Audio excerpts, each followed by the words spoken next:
വമ്പിച്ച ഭൂരിപക്ഷത്തോടെ കേരളത്തിൽ ഭരണം പിടിച്ചെടുത്തെങ്കിലും ആര് നയിക്കുമെന്ന ചോദ്യത്തിനു മുന്നിൽ ഉത്തരം കിട്ടാതെ കോൺഗ്രസ് ഹൈക്കമാൻഡ് കുഴയുന്നു.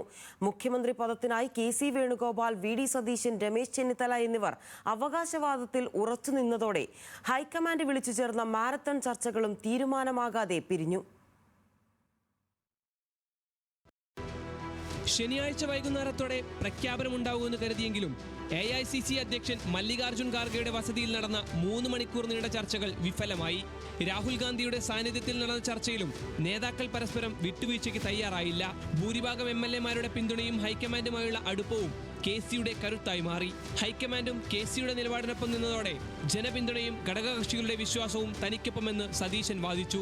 മുഖ്യമന്ത്രി അല്ലെങ്കിൽ മന്ത്രിസഭയിലേക്കില്ലെന്ന കടുത്ത നിലപാടിലാണ് സതീശൻ. ചർച്ചയ്ക്കിടെ വി.ഡി. സതീശൻ ഉന്നയിച്ച പരാതികൾ ഹൈക്കമാൻഡിനെ ഞെട്ടിച്ചു. K C. Venugopal AICC general secretary എന്ന സ്ഥാനം ദുരുപയോഗം ചെയ്ത് MLA-മാരെ സ്വാധീനിച്ചെന്ന് സതീശൻ രാഹുൽ ഗാന്ധിക്ക് മുന്നിൽ തുറന്നടിച്ചു. മുഖ്യമന്ത്രിയാക്കിയില്ലെങ്കിൽ പടയാളിയായി തുടരുമെന്നും വേണമെങ്കിൽ കെ.സിക്കായി തന്റെ പറവൂർ മണ്ഡലം ഒഴിഞ്ഞു നൽകാമെന്നുമുള്ള സതീശന്റെ പ്രസ്താവന ചർച്ചകളിൽ ചൂടുപിടിപ്പിച്ചു.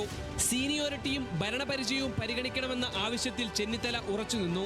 നേതാക്കളുടെ തർക്കം തെരുവിലേക്ക് പടർന്നതിൽ രാഹുൽ ഗാന്ധിയും ഖാർഗെയും കടുത്ത അതൃപ്തി രേഖപ്പെടുത്തി.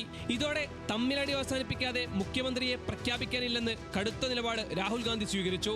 വിഭാഗീയ പ്രവർത്തനം അവസാനിപ്പിക്കണമെന്നാവശ്യപ്പെട്ട് 3 നേതാക്കളും മാധ്യമങ്ങളെ കാണണമെന്നും അന്തിമ തീരുമാനം ഖാർഗെയും രാഹുൽ ഗാന്ധിയും ചേർന്നെടുക്കുമെന്നും അറിയിച്ചു. മെയ് 23 വരെ സമയമുണ്ടല്ലോ, ഉചിതമായ സമയത്ത് തീരുമാനമെടുക്കുമെന്ന് ദീപാദാസ് മുൻഷിയുടെ വാക്കുകൾ അനിശ്ചിതത്വം നീളുമെന്നതിന്റെ സൂചനയാണ് നൽകുന്നത്. Very soon, I think in due time, we will get the final decision by our High Command, and we are waiting for that. In due time. Rahul Gandhi നിലപാട് കടുപ്പിച്ചതോടെ വിഭാഗീയ പ്രവർത്തനങ്ങൾ അവസാനിപ്പിക്കണമെന്ന് വി.ഡി. സതീശൻ ആവശ്യപ്പെട്ടു. അതുകൊണ്ട് ഞങ്ങൾ എല്ലാവരും ഒരുമിച്ച് നിന്നു.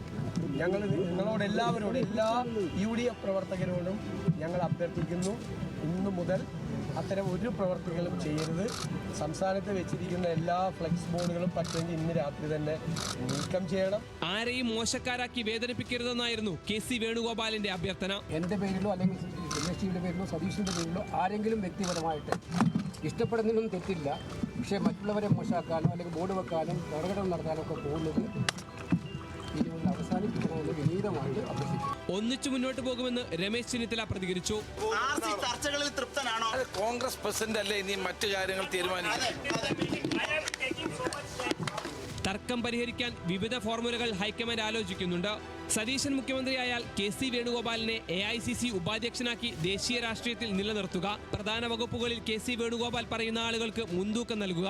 ഇനി കെ.സി. മുഖ്യമന്ത്രിയായാൽ സതീശനെ ഉപമുഖ്യമന്ത്രിയാക്കുക. എന്നാൽ ഈ ഫോർമുല സതീശൻ നിരസിച്ചിട്ടുണ്ട്.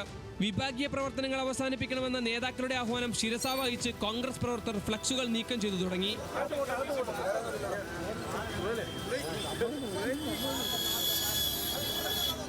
മുഖ്യമന്ത്രി പോരിൽ അന്തിമ വിജയം ആർക്കൊപ്പമെന്നറിയാനുള്ള രാഷ്ട്രീയ കേരളത്തിന്റെ ആകാംക്ഷ തുടരും. ന്യൂസ് മലയാളം, ഡൽഹി.